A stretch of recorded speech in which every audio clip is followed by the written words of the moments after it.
Hello students, this is professor Sohan Barkley. आज के lecture में हम लोग सीखेंगे कि हम लोग सिस्टम का सॉल्यूशन कैसे निकालेंगे। This is the most important part in the unit, so make sure you understand this. System मतलब मुझे क्या दिया है? Basically I have some equations, for example 2x plus 3y is equal to 1 and say x minus y is equal to 5। Suppose ये मेरी equation है, इस system को मुझे सॉल्व करना है। तो मैं इसको कैसे सॉल्व करूंगा? Let's have a look. So will go for step 1। पहले तो मैं इसको मैट्रिक्स फॉर्म में लिख के लूंगा। तो मैंने कोएफिशिएंट मैट्रिक्स लिखा। पहले इक्वेशन के एक्स एंड वाई के कोएफिशिएंट है 2 एंड 3, तो मैंने उसको पहली रो में लिखा 2 एंड 3।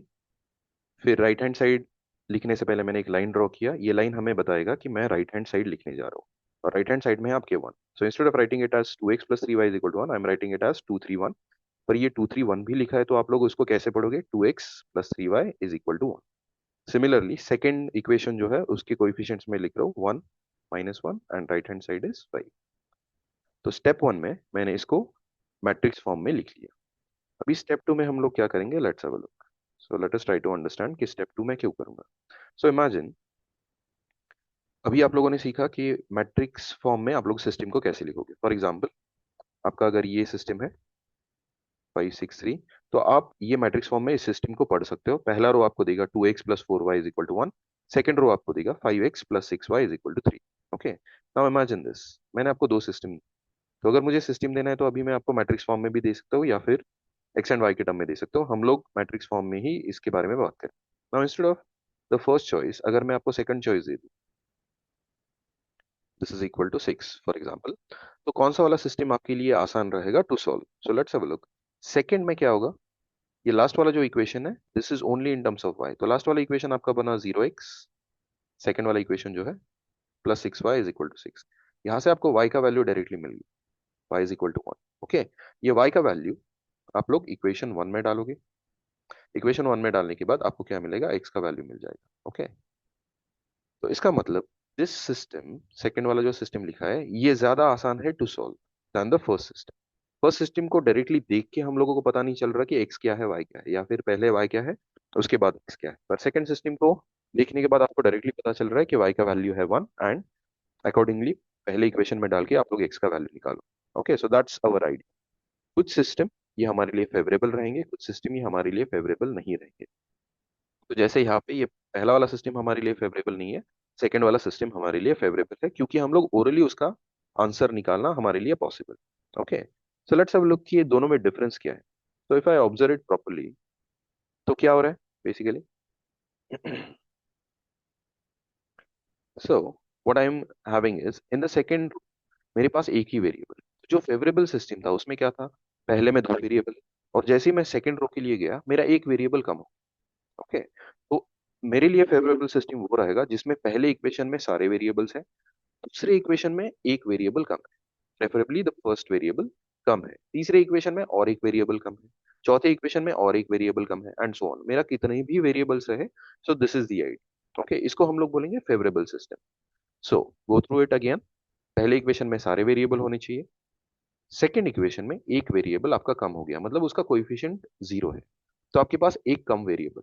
थर्ड इक्वेशन में जाओगे तो और एक कम वेरिएबल रहेगा, तो थर्ड इक्वेशन में पहले इक्वेशन का कंपैरिजन से दो वेरिएबल्स कम रहेंगे। ऐसे मेरे जितने भी इक्वेशंस हैं, मैं उनके वेरिएबल्स स्टेप बाय स्टेप कम करते जाऊंगा। That is called a favourable system. Okay, तो हम लोग क्या करेंगे? कोई भी अगर मेरे पास सिस्टम है, तो मैं उसको सॉल्व करने की कोशिश करूंगा by reducing it to a favourable system.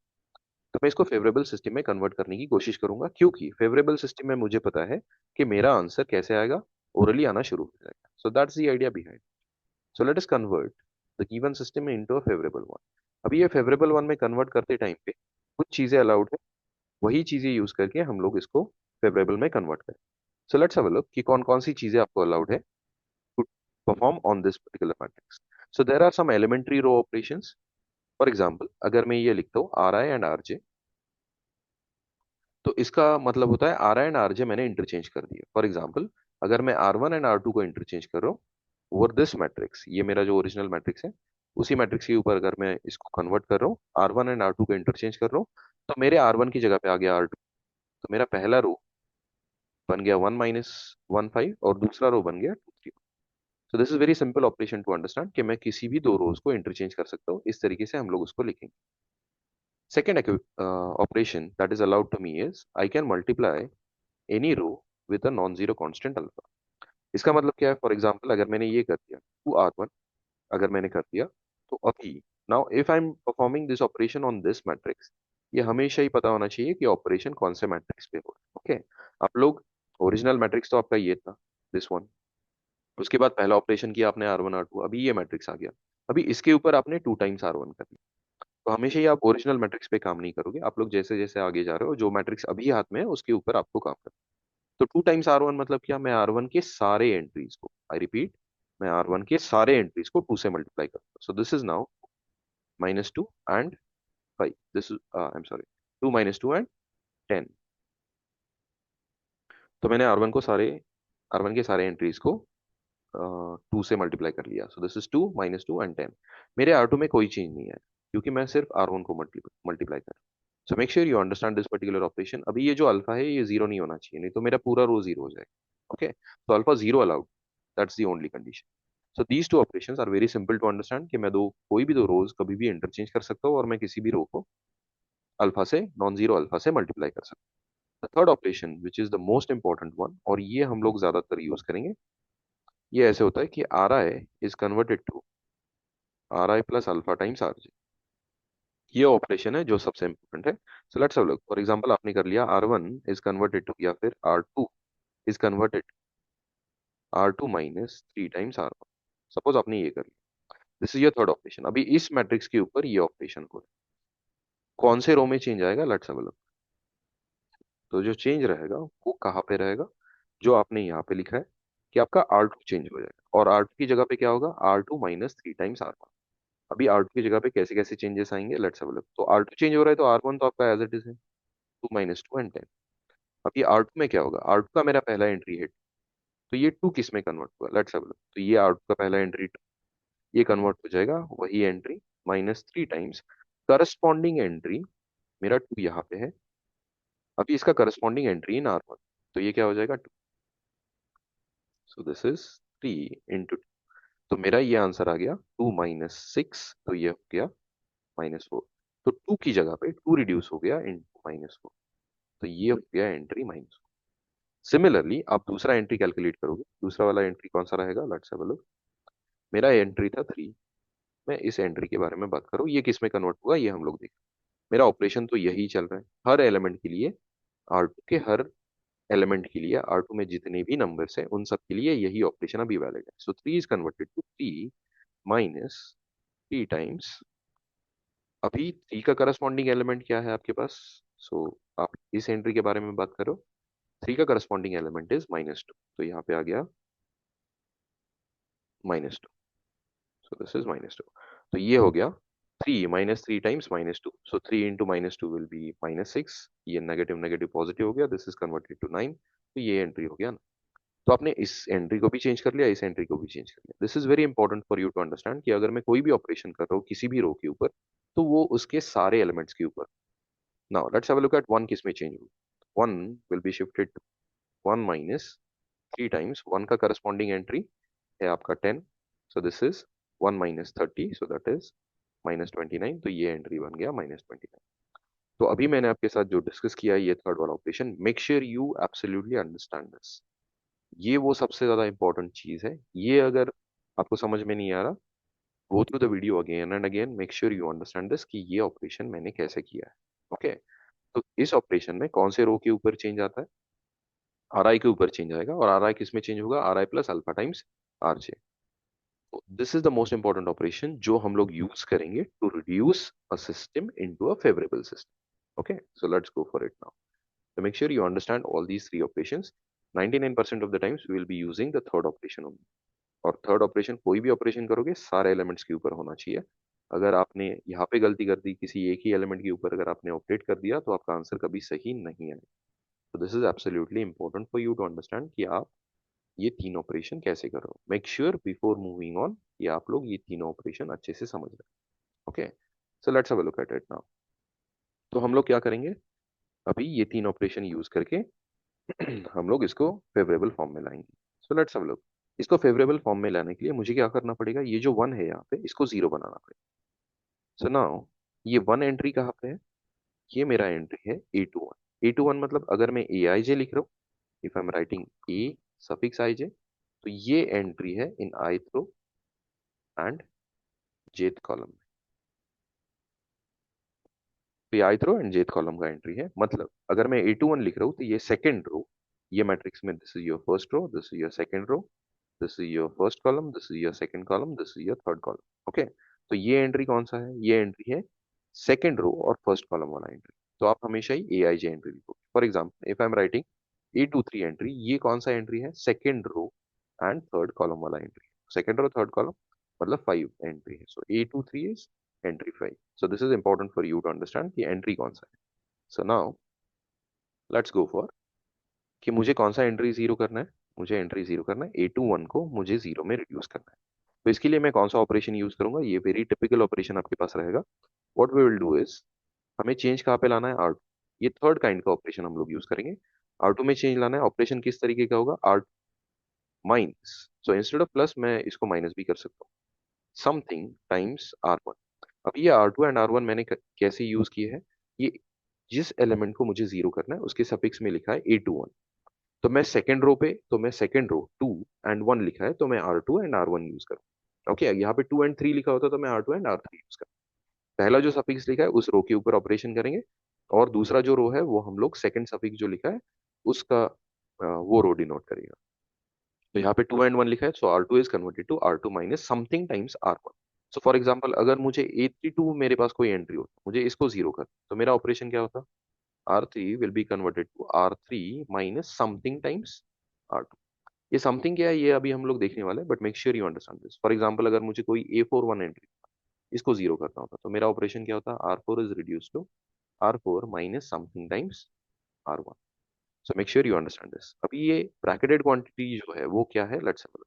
ये एक रेशियो रहेगा जिसमें न्यूमरेटर में रहेगा वो एंट्री जिसको आपको zero, a two one entry, and denominator में रहेगा ए टू वन। ये कहाँ पे है? It is this end, a two one is this particular end. अभी मैं कौन सा एंट्री, कौन से रो को यूज कर रहा हूँ? आर वन को मैं यूज कर रहा हूँ। तो A two one which is this entry, इसका करस्पॉन्डिंग एलिमेंट इन आर कौन सा है? Corresponding element in R one is will be A one one. So this is important, make sure you understand this. A two one second row का first entry है, उसका corresponding element in R one will be first row का first column वाला entry.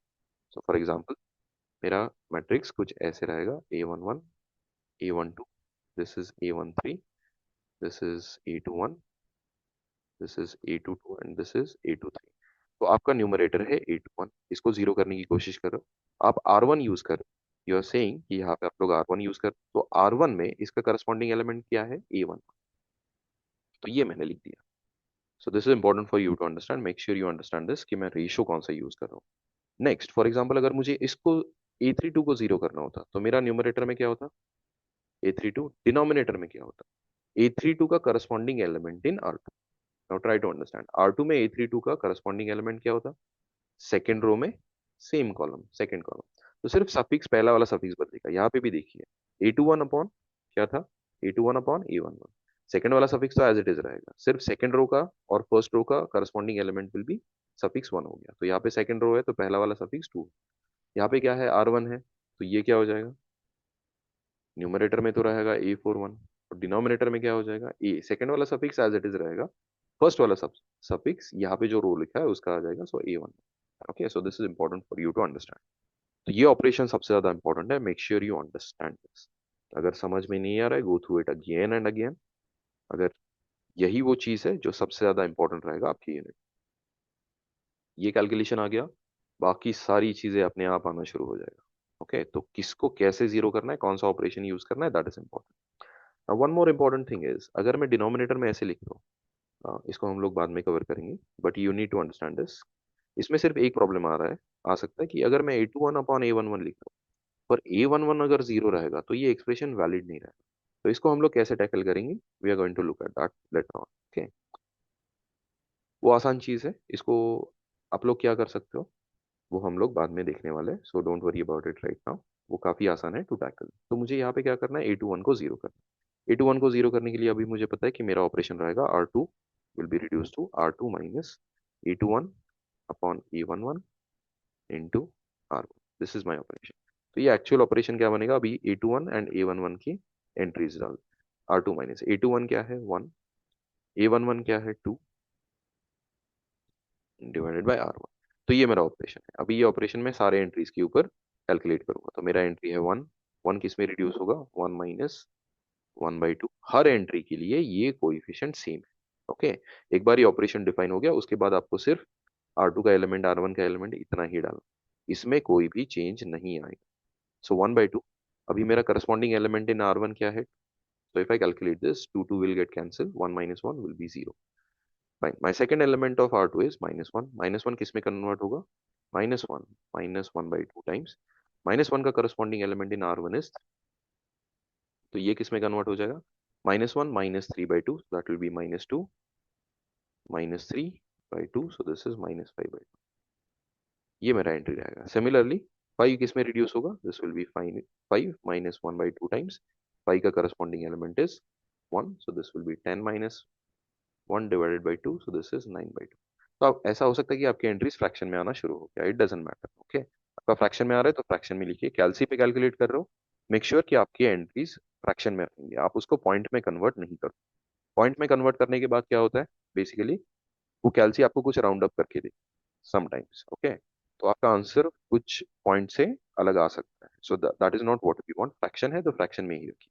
तो ये operation होने के बाद अभी मेरा ये ऑपरेशन आपको एग्जाम में वगैरह लिखना नहीं है, आप इसको रफ में कैलकुलेट कर सकते हो।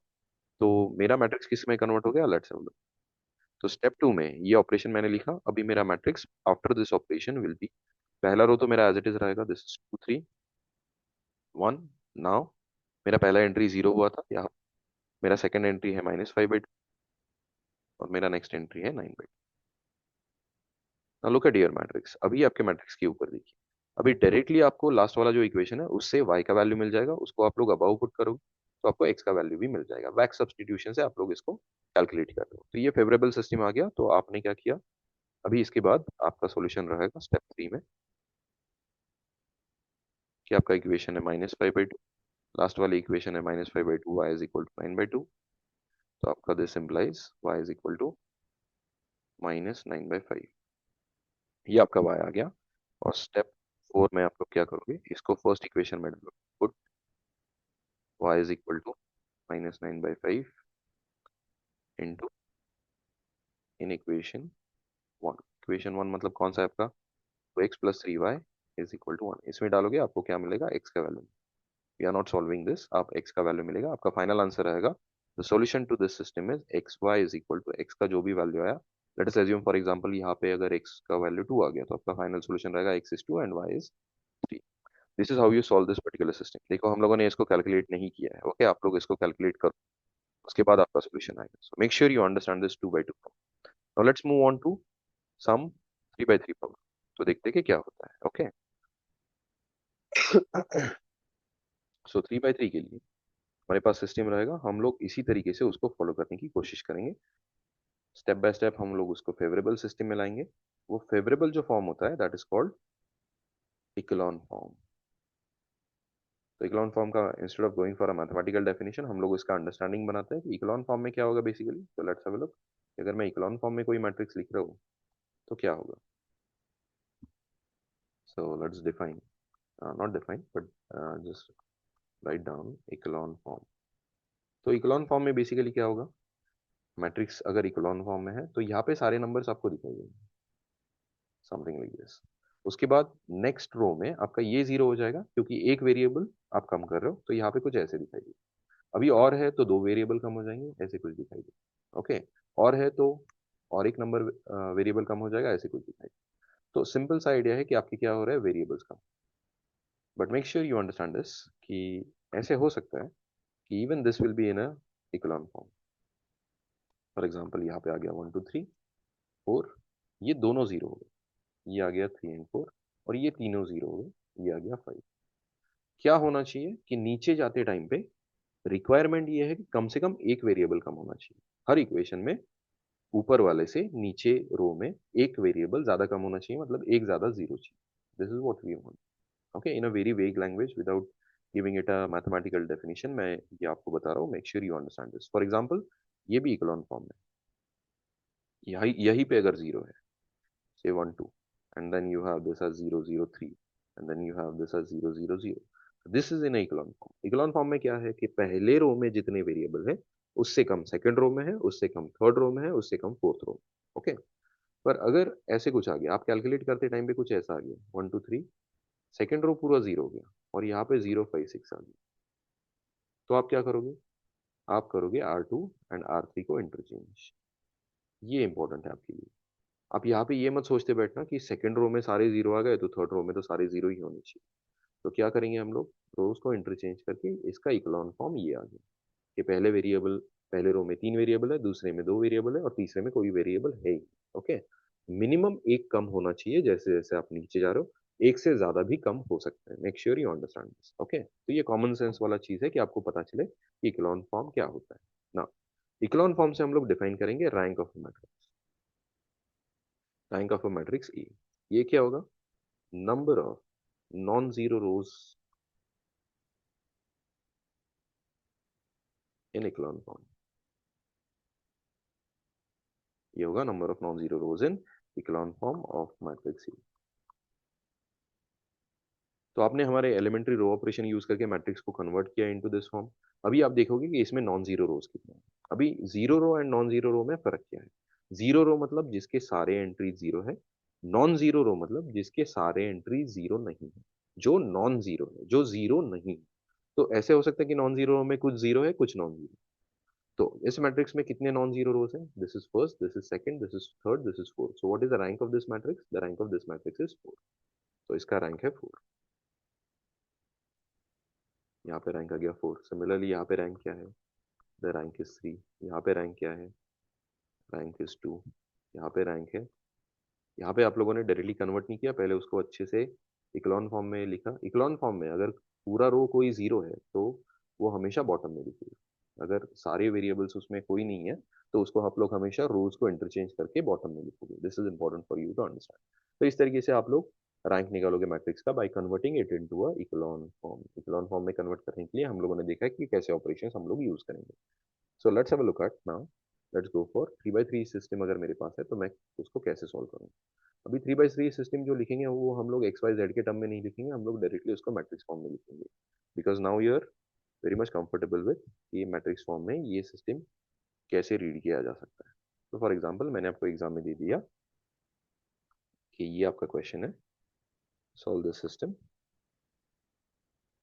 से 1 2 3, this is 1, this is 4 5 6, this is 3 and this is 2 1 3, this is -1 suppose.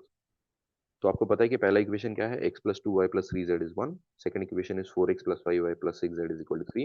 And last equation is 2x plus y plus 3z is equal to -1। तो ये एग्जाम में आपको सिस्टम दिया जाएगा, आप इसको पहले इस फॉर्म में लिख के लोगे। इसके बाद क्या करोगे? सो दिस इज, ये आपका आंसर ही शुरू हो गया डायरेक्टली। ओके, इसके बाद ये स्टेप 1 में आपने इसको लिखा। स्टेप 2 में आप क्या करोगे? Let's have a look. Step 2 में मुझे फेवरेबल चाहिए तो मैं इसको जीरो करूंगा पहले, उसके बाद मैं इसको जीरो करूंगा। जब ये दो जीरो हो गए, दिस इज इंपॉर्टेंट कि पहले A21 को जीरो कर लिया, उसके बाद A31 को जीरो कर लिया। अभी सेकंड रो में दो वेरिएबल दिखेंगे, थर्ड रो में एक वेरिएबल दिखना चाहिए, मतलब एक वेरिएबल कम होना चाहिए, तो मैं इसको भी जीरो करूँ। So this will be my sequence. Okay, तो मैं पहले A21 को जीरो कर रहा हूँ। A21 को जीरो करने के लिए मेरा ऑपरेशन क्या रहेगा? R2 is converted to R2 minus A21 upon A11 R1। ये आपको बहुत जल्दी आसानी से आ जाना चाहिए। ये पूरा ऑपरेशन होने के बाद मेरा चेंज कहाँ पे आएगा? मेरा first equation will remain as it is, third में कोई फर्क नहीं आएगा, ये एंट्री जीरो हो जाएगा। लेट अस अज्यूम कि आपने कैलकुलेट कर लिया कि ये एंट्री क्या हो गया, तो ये एंट्री आ गया for example 3, this is 4, late us assume. Okay, and this is 2। ऐसे कुछ हो गया, मैं कैलकुलेट नहीं कर रहा, आप लोग कैलकुलेट करके लिखोगे कि क्या आएगा ये entry. We are not interested in actual calculations, we are interested in the idea. अभी स्टेप 3 में क्या होगा? Let's have a look. Step 3 में मुझे करना है A31 को जीरो। A31 को जीरो करने के लिए मेरा ऑपरेशन रहेगा R3, R3 minus A31 upon A11 times R1। इसको करने के बाद ये कहाँ पे ऑपरेट होगा? ये इस मैट्रिक्स के ऊपर ऑपरेट। हमेशा आपके हाथ में एक नया मैट्रिक्स है, उसी के ऊपर नेक्स्ट ऑपरेशन आप लोग करोगे। तो मेरा पहला रो एज इट इज, अभी second row as it is, क्योंकि सेकंड रो में कोई फर्क नहीं आ रहा, फर्क कहाँ पे आएगा? R3 में। This row will be zero. Let us assume कि आपने कैलकुलेट करने के बाद ये आ गया -1, ये आ गया 3, ये आ गया 0. Let us assume that. My step 4 will be, अब मैं 0 करूंगा A32 को.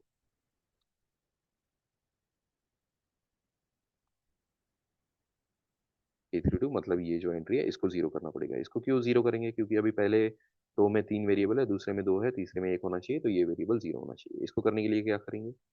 R3 is reduced to R3 minus A32 upon A22. This is important कि आप लोग कौन सा एलिमेंट यूज कर रहे हो. ये 0 करने के लिए आप लोग R3 एंड R2 यूज करो, क्योंकि सफिक्स में लिखा है 3 एंड 2, तो R3 एंड R2 यूज होगा. तो A32 का corresponding element in R2 will be A2. ठीक है. नाउ एज्यूमिंग कि ये कैलकुलेशन आपने कर लिया, और कैलकुलेट करने के बाद ये किसके ऊपर ऑपरेट होगा? ये ऑपरेशन इस मैट्रिक्स के ऊपर. तो आपका पहला रो रिमेन्स एज इट इज. तो आपका पहला रो क्या है? 1 2 3 1 as it is. Second row as it is 0 3 4 2. ये 0 हो गया, ये 0 हो गया. अभी ऐसे हो सकता है कि ये भी 0 हो गया. आपने इसको 0 करने की कोशिश नहीं की, पर वो भी 0 हो गया. लेट्स, और ये भी 0 का 0 ही रहा. Let us assume that. Okay. 0 का 0 रहा, या फिर ये पूरा रो 0 हो गया. हम लोग एज्यूम करेंगे. ओके. एज्यूम करेंगे, ये आप एक्चुअली कैलकुलेट करके जो भी आएगा उसके हिसाब से चीजें होंगी, पर हम लोग अंडरस्टैंडिंग बेस्ट चीजें देख रहे हैं, इसलिए एज्यूमिंग कि ये भी 0 हो गया. ऐसे हो सकता है कि आप लोग इसको 0 करने की कोशिश करो और ये भी 0 हो. It is quite possible. ये आपके हाथ में है. ओके. तो नेचर इसको जो बनाएगा नेचर इसको जो बनाएगा वो बनाएगा. ओके. तो ये आपका इकोलॉन फॉर्म है. नाउ आपको क्या करना है? Let's have a look. तो यहाँ तक अगर आपको चीजें क्लियर है, तो लेट अस अज्यूम कि इसके बाद क्या होगा. And this is important. इसके बाद एक कंक्लूजन रहेगा आपके पास. सो कंक्लूजन किस तरीके से रहेगा वो आपको पता होना चाहिए. तो किसी भी सॉल्यूशन को, किसी भी चीज को, तीन तरीके के सॉल्यूशंस हो. या तो नो सॉल्यूशन किसी भी सिस्टम को, या फिर यूनिक सॉल्यूशन, या फिर इनफिनिट सॉल्यूशंस. तो नो सॉल्यूशन कब होगा? Let's have a look. आपने मैट्रिक्स को इकोलॉन फॉर्म में लाया, फेवरेबल फॉर्म में लाया, तो हम लोग नो सॉल्यूशन का केस देखते थे. नो सॉल्यूशन कब होगा? नो सॉल्यूशन तब होगा जब आपको कोई कॉन्ट्राडिक्शन मिलता है. अभी कॉन्ट्राडिक्शन का मतलब क्या होता है? Let's have a look. Suppose आपका इकोलॉन फॉर्म ये आ गया, 1 2 3 0, 1 2 3 5. This is 0 -1 2. This is 0. This is 0 0 0 and 3. Now let's have a look at the last row.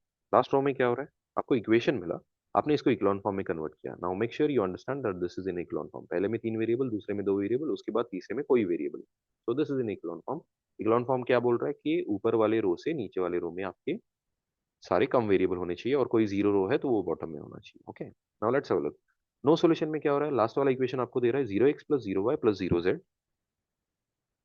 0x plus 0y plus 0z is equal to 3. अभी ऐसे किसी भी एक्स वाई जेड के value के लिए नहीं होगा. This is not possible. आप एक्स वाई जेड का कोई भी नंबर डाल दो उनकी जगह पे, ये कभी नहीं होगा. Okay. So this is called a contradiction. ऐसा चीज कभी होने वाला है.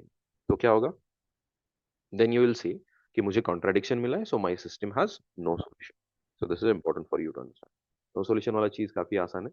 लेफ्ट हैंड साइड में इस जो हमारा वर्टिकल लाइन है, इसके लेफ्ट हैंड साइड में सारे जीरो है, राइट हैंड साइड में नॉन जीरो है, तो आपको कॉन्ट्राडिक्शन मिलेगा. आप बोलोगे कॉन्ट्राडिक्शन है तो नो सॉल्यूशन. तो नो सॉल्यूशन वाला केस काफी आसान है. Now let's have a look eight. Suppose मेरा कोई सिस्टम है जिसको नो सॉल्यूशन नहीं, तो वो यूनिक सॉल्यूशन कब रहेगा एंड इनफिनिट सॉल्यूशन कब रहेगा? चलो, मेरा मैट्रिक्स इक्लॉन फॉर्म में आया. मैंने पहले ही बोल दिया कि उसको नो सॉल्यूशन नहीं है, मतलब उसको सॉल्यूशन है. ओके. नो सॉल्यूशन है तो आप लोग इसको बोलोगे इनकंसिस्टेंट सिस्टम. इनकंसिस्टेंट का मतलब क्या होता है? जिसको सॉल्यूशन नहीं है, which has no solution. Consistent मतलब जिसको सॉल्यूशन है. तो कंसिस्टेंट रहेगा तो आपके पास या तो यूनिक सॉल्यूशन है या फिर इनफिनिट सॉल्यूशन. तो यूनिक सॉल्यूशन, इनफिनिट सॉल्यूशन कैसे आप लोग डिसाइड करोगे?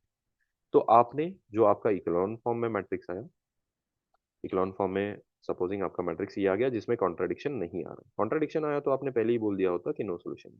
अभी ऐसे कुछ आ गया, पे वेरी क्लोज अटेंशन, यहाँ पे आपका कॉन्ट्राडिक्शन नहीं है. यहाँ पे ऐसे हो सकता है राइट हैंड साइड में जीरो है, यहाँ पे नॉन जीरो है, वो हो सकता है. ओके. तो आप कॉन्ट्राडिक्शन वो होगा जब 0x plus 0y plus 0z is equal to some non zero number आपको मिले. -y plus 2z is equal to 0, ये इक्वेशन सेटिस्फाई हो सकता है. तो ये कॉन्ट्राडिक्शन नहीं है. Make sure you understand this. ये कॉन्ट्राडिक्शन नहीं है, ये कॉन्ट्राडिक्शन है. तो इसमें हम लोग क्या करेंगे, अगर मुझे पहले ही पता है कि I have, just a second,